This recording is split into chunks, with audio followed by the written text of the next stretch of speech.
Guys, nandito na naman kami ngayon sa dagat para manguha ng libreng pang-ulam sa araw na to. Ayan guys, so sobrang mainit ng panahon ngayon. Yung iba ay nakapayo nga at nakasombrero. Kasi ang init talaga ng panahon ngayon. Ayan guys, so di pag anong malawak ang hubas, kaya ito ay susundan na lang muna namin. Ayan.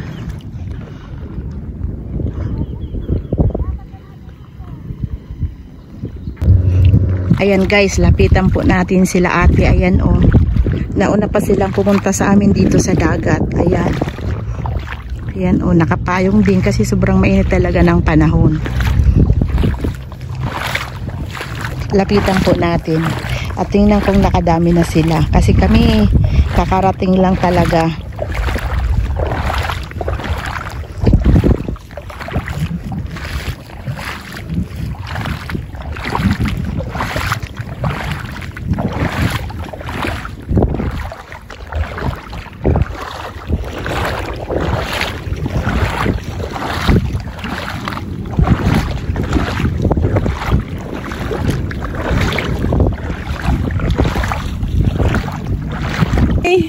Ayan guys, mas nauna pa silang pumunta sa amin dito sa dagat. Tingnan natin kung nakadami na sila. Ayan guys.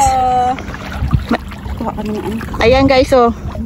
Tingnan natin yung mga nakuha nila. Sahang. Ayan oh, may sahang na malalaki. Ito naman ay ang itong fresh na guso guys. Oh, 'di ba? Makalibre na mamaya. Ayan si ate. Libre ng ulam. Say hi. Welcome to my vlog. Tingnan ko yan mamaya. Ito pa oh. Nakadamo na gani ka mo? Samantala kami pa kadi pa lang. Sabay kami sa hubasan. Nangwa kami sa ayan guys, at pupunta sila doon sa may mga tahungan para manguha at dagdagan yung kuha nila. Kami papunta pa lang sila, nakadami na agad. Thank you.